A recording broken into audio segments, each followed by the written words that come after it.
I just recorded so much, and guess who didn't actually hit record? This girl. Anywho, hello my bookish besties and welcome into another video. In today's Bookmas video, I thought it'd be really fun to discuss the books that I didn't quite get to in 2025. So I have a list here of books that I started but have not finished in 2025. I'm sure you can probably guess what they are because I've talked about most of them in other videos before, but I thought it'd be fun to kind of run through my thoughts on if I'm going to continue them, you know, am I enjoying them so far? Why'd I put them down, etc. So without further ado, let's get into the list of the books that I almost read in 2025. So these are the 4 books. The first one is Not Quite Dead Yet by Holly Jackson. This is one of those books which, if you didn't know, is divided up by days. And when I first started reading it, I was trying to read each section on its day. And then I got super busy at work, so I fell super behind and I just never picked it back up. I also kind of did myself a disservice by reading this in November, which was kind of my crunch period for Dragonsteel. I was trying to read so much to prepare for the conference that I kind of just put this down and said, I'll get back to it. It is time to get back to this. I am so obsessed with this story. It is so good. I love Holly Jackson's writing. I'm like distraught that I'm not reading it, but at the same time, I keep not returning to it. I don't know the logic there. I love it, and I'm having so much fun.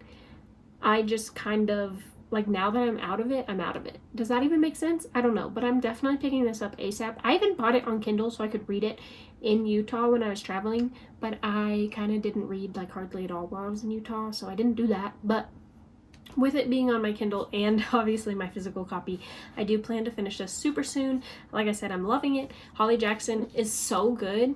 If you didn't know, this is basically about our main character, Jet. She gets bonked in the back of the head on Halloween, and she gets 2 choices.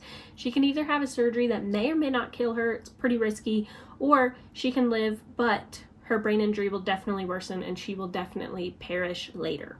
She chooses to stay alive and to try to solve her own murder, and we follow her throughout the week of trying to solve her own murder.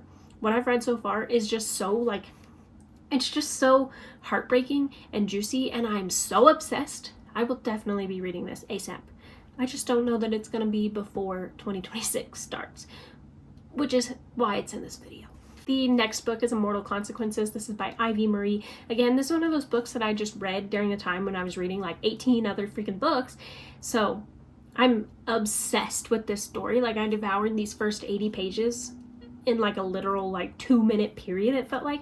I just then never went back to it. I was prioritizing a couple of other reads, but now that I, you know, am finished with my Cosmere catch-up journey a little bit, and I kind of have a little bit more freedom with what I read, I feel like, I'm definitely going to be returning to this ASAP. I was having so much fun with it. I have read a couple of negative reviews for it, but I'm having so much fun, I just don't care. Also, this cover gives me the vibes of one of my favorite video games. It's called Deadly Premonition. I'll insert a picture of kind of the vibes I'm talking about right here, but it's just a, like, silly, goofy, good time. Like, I think people are taking this way too seriously. And maybe I just haven't gotten to the part that makes it, like, bad yet, but I guess we'll find out once I read more. This third book you have definitely heard me talk about, especially during this Vlogmas season, and that is none other than The Raven Scholar by Antonia Hodgins. I started this literally the weekend of my birthday. My birthday is September 1st. It is like mid-December. That being said, I did have to restart this. I had gotten up to page 200 and I went back to about the 80 page-ish mark. I'd remembered the beginning. But I did have to go back and kind of reread some of this.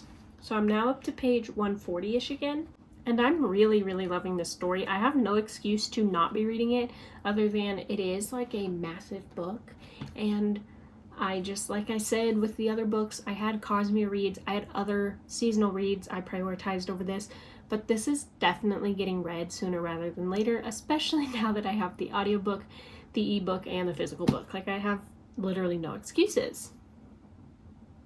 This is the one, I think, of the 4 that is the most likely to be read before 2026 happens. we'll just have to see.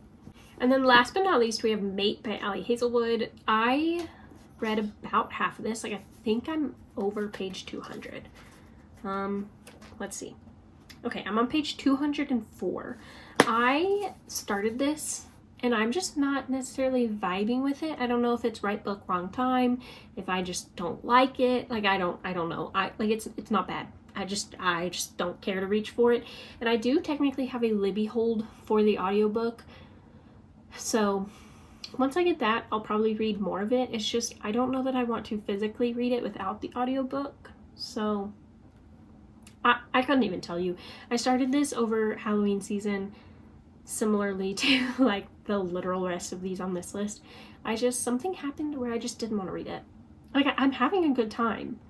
I just think I'm itching for specifically the audiobook version of this. Again, it's not bad. I think it's just right book, wrong time, to be honest. Like, yeah. I don't know. This is the one I feel the like least confident about, I guess. Like, the other three, I was having such a good time and I had no reason to quit them. This one, like, I think I got about 70 pages in and I just wasn't necessarily loving it, so I put it down. And then I got the audiobook and I listened to a bunch of it, but I didn't finish it, so now I'm waiting for the audiobook again. So, like, it's good. It's just not super high on my priority list. But anywho, thank you guys so much for watching today's video. I know it was kind of a sillier topic, but I find stuff like this super fascinating. So be sure to let me know down in the comments below what books you started this year and kind of soft DNF'd. Not necessarily books that you will never get back to, but maybe books that you just picked up and it wasn't the right time. Let me know what you hopefully will be finishing soon, and I really hope to catch you guys in the next one.